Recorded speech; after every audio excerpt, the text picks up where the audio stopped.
تو بچپن کی بڑی ویلیو ہے بچے کو جس چیز کا عادی. دیکھو یہ جو ہم چائنیز پہ حیران ہوتے ہیں کہ کتے بلی کیسے کھا لیتے ہیں, یہ ہمیں تو الٹی آتی ہے نا دیکھ کے.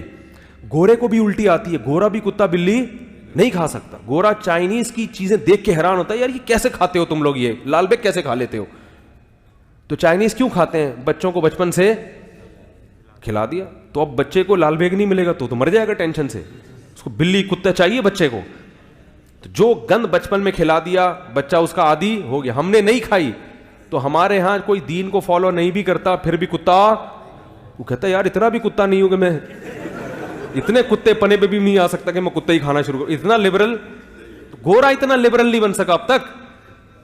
بچپن کی بڑی اہمیت ہے بھائی. جو بچے کو سکھاؤ گے, جس چیز جو ماحول دو گے, بچہ اسی ماحول کا عادی بنے گا. تبھی تو رسول اللہ صلی اللہ علیہ وسلم نے فرمایا کل مولود یولد علی الفطرہ فأبواہ یہودانہ او ینصرانہ او یمجسانہ. ہر بچہ فطرت پہ پیدا ہوتا ہے, نیک پیدا ہوتا ہے, شریف پیدا ہوتا ہے, اچھا پیدا ہوتا ہے, مسلم پیدا ہوتا ہے. باپ دادا اس کو یہودی بنا دیتے ہیں, عیسائی بنا دیتے ہیں, مجوسی بنا دیتے ہیں, آگ کی پرستش کرنے والا, وہ بگاڑتے ہیں, ماحول بگاڑتے ہیں ان کو. ہر بچہ اچھا ہی پیدا ہوتا ہے, اچھائی کو پسند کرتا ہے وہ. اب ہم نے بچیوں کو مختصر لباس پہنا دیے تو ان کی مزاج میں حیا نکل گئی. اور یاد رکھو اولاد کے دل سے اگر حیا نکل جائے تو پھر ابا اماں کی نہیں سنتے. وہ حیا ہی تو ہے جو انسان کو روکتی ہے, غیرت روکتی ہے. میرا باپ ہے, یہ میری ماں ہے, اس کے سامنے میں کیسے اونچی آواز سے بات کروں. لیکن جب شرم نکل گئی بس ختم. تو جب بیٹیاں جو ہے نا, بیٹیاں باپ کے سامنے جب ان کے سر پہ چادر ہو تو وہ زیادہ اچھی لگتی ہیں. آپ تجربہ کر کے دیکھ لیں. جوان بیٹی باپ کے سامنے سر پہ چادر رکھ کے بیٹھے گی, باپ کو اس پہ پیار زیادہ ہے. یہ رشتہ ایسا ہے. سگی بہن بھائی کے سامنے تھوڑا سا سمٹ کے بیٹھے گی, سر پہ چادر ہو تو بھائی کو وہ بہن زیادہ اچھی لگی. یہ رشتہ ایسا ہے, اللہ نے بنا, یہ چینج نہیں ہو سکتا.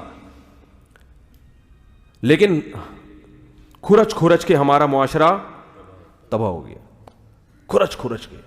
اب نتیجہ کیا نکل رہا ہے کہ بہن کی جو ڈریسنگ ہے بھائی کے سامنے وہ اتنی معذرت, اتنی بےہودہ ہوتی ہے کہ حیا کا جو ایک وہ تھا عنصر وہ کیا ہو گیا, ختم. جب وہ ختم تو پھر وہ جو ایک تقدس تھا نا رشتے کا کہ یہ میری بہن ہے, میں نے اس کے لیے جان دینی ہے اور اس کا میں نے خیال کرنا ہے, اور یہ میرا بھائی ہے, اس سے میں نے نظر یعنی تھوڑا سا اس کے سامنے میں نے حیا کی لاج رکھنی ہے, کوئی ایسی حرکت نہیں کرنی جو معاشرے میں بری سمجھی جاتی ہو.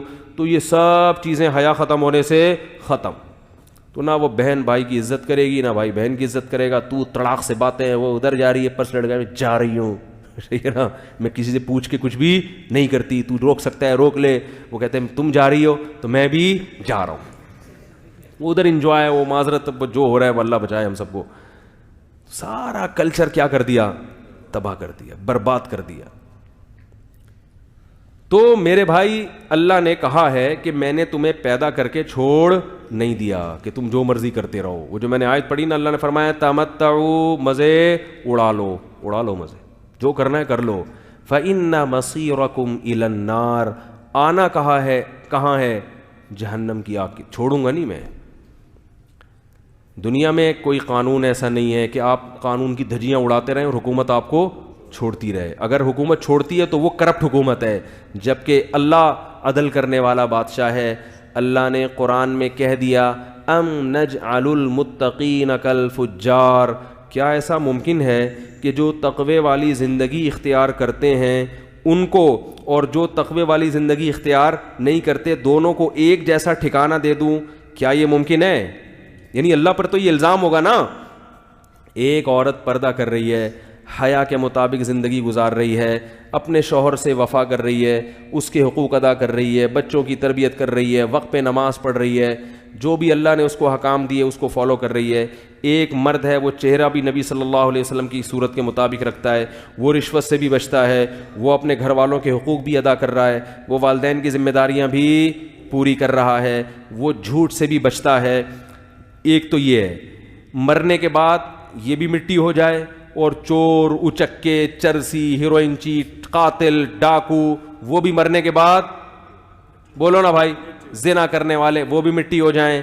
تو اللہ فرماتے ہیں اگر مٹی کر کے ختم کرنا ہے تو یہ مجھ پر الزام ہے کہ میں نیک بننے والے کو کوئی اجر نہیں دے رہا اور برائی کرنے والے کو سزا نہیں دے رہا, تو پھر نیک بننے والا نیک کیوں بنے؟ کیا کہ اللہ جب دیکھو, اگر آپ کو ایم اے کے پیپر دینے ہیں, آپ نے ماسٹر کرنا ہے کسی میں, اور آپ محنت کر رہے ہو, لیکن کسی نے آپ کے کان میں آ کے بتا دیا کہ حکومت نے اعلان کیا ہے کہ ایم اے اسلامیات یا ایم اے انگلش یا کوئی بھی جو ہے نا ماسٹر جب آپ کرو گے تو حکومت نے یہ یعنی یہ کلاس ہی ختم کر دی ہے, آپ محنت کرو مگر کوئی ایگزام نہیں ہے, اور رزلٹ یا ایگزام تو ہوگا مگر ایگزام میں پاس کون ہوگا فیل کون ہوگا یہ رزلٹ حکومت نے اناؤنس کرنا ہی نہیں, پرچے جلا دے گی گورنمنٹ. تو آپ تیاری کرو گے؟ بولے کہ بھائی یہ امتحان ہی نہیں ہے, یا امتحان تو ہے لیکن رزلٹ ہی اناؤنس نہیں ہوگا, تو میں پاگل ہوں جو میں اتنی محنت کروں, ہے بھائی؟ کوئی نتیجہ جب نکلنا ہی نہیں ہے تو یاد رکھو, اگر کوئی نتیجہ نہیں ہے, آخرت نہیں ہے, ہم نے مرنے کے بعد زندہ ہو کے حساب و کتاب نہیں دینا, تو ہم کیوں پھر محنت کریں, ہم اچھے بن کے کیوں زندگی گزاریں؟ پھر تو ہر آدمی کو کیا ہونا چاہیے, جس کی لاٹھی اس کی بھینس, پھر تو مزے اڑاؤ.